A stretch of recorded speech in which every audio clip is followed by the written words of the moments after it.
There is no place in the world where you would expect more stories of grit, per vertical foot at least, than the upper reaches of Mount Everest. Such an unforgiving environment requires perseverance just to survive, much less reach the summit. You've probably heard many such stories, certainly the most famous ones. And so, Everest also happens to be an appropriate place to begin a book about the virtues of quitting. This Everest story is about three climbers you are likely unfamiliar with: Dr. Stuart Hutchison, Dr. John Taskey, and Lou Kosiski. They were part of a commercial guided expedition of Mount Everest, operated by Adventure Consultants, one of the most successful, highly regarded companies guiding climbers to the summit in the 1990s. Its expedition that year consisted of 3 guides, 8 climbing Sherpas, and 8 clients. It takes several weeks of intermediate climbs to acclimatize and move equipment up the mountain before, weather permitting, the expedition members at Camp 4 can attempt to reach the summit.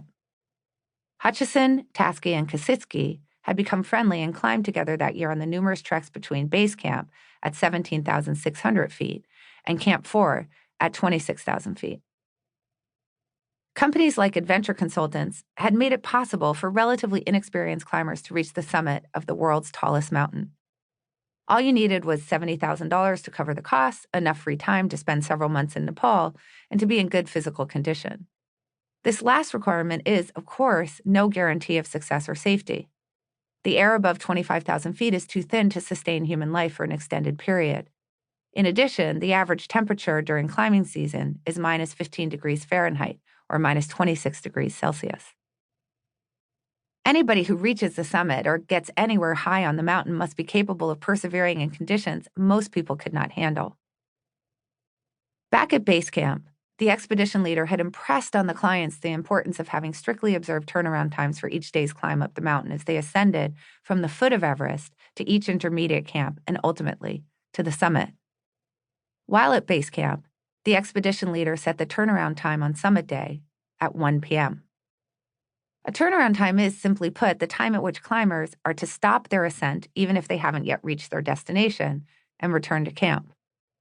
Turnaround times are meant to protect climbers from putting themselves in danger on the descent, which requires more skill than ascending the mountain. Climbers on the descent can suffer from a combination of fatigue, oxygen deprivation, frostbite, changing weather, becoming lost or disoriented, falling into a crevasse, and darkness if they persist too long in their summit attempt.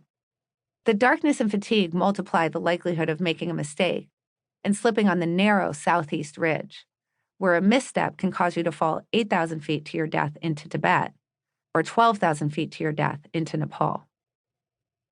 In fact, 8 times more people die on Everest on the way down than on the way up. No client makes the sacrifices needed to go to the top of Everest with the intent of stopping short of the summit, and the pull of the summit goes beyond the amateur climbers. Assistant expedition guides prove their ability by summiting Everest or doing it multiple times. Expedition leaders, competing with each other for business, market their successes in getting their clients to the top of the mountain. Sherpas aren't immune to the pull either. Their marketability and local standing are enhanced by summiting. Turnaround times are there to prevent people from making poor decisions to keep going when they're in the shadow of the summit, building into a climbing plan 3 crucial concepts. The first is that persistence is not always a virtue. Whether it is prudent to continue up the mountain depends both on the climbing conditions and the condition of the climbers. When those conditions warrant quitting, it is a good decision to heed those signals. The second is that making a plan for when to quit should be done long before you are facing the quitting decision.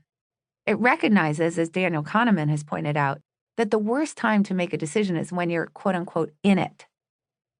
On Everest, when the summit is within reach and you have sacrificed so much to be there, you are truly in it. That is when you will be the least fit to make a decision about whether to continue on or to quit. That is why turnaround times are set long before you are ever faced with that choice. Third, and perhaps most important, the turnaround time is a reminder that the real goal in climbing Everest is not to reach the summit. It is, understandably, the focus of enormous attention. But the ultimate goal, in the broadest, most realistic sense, is to return safely to the base of the mountain.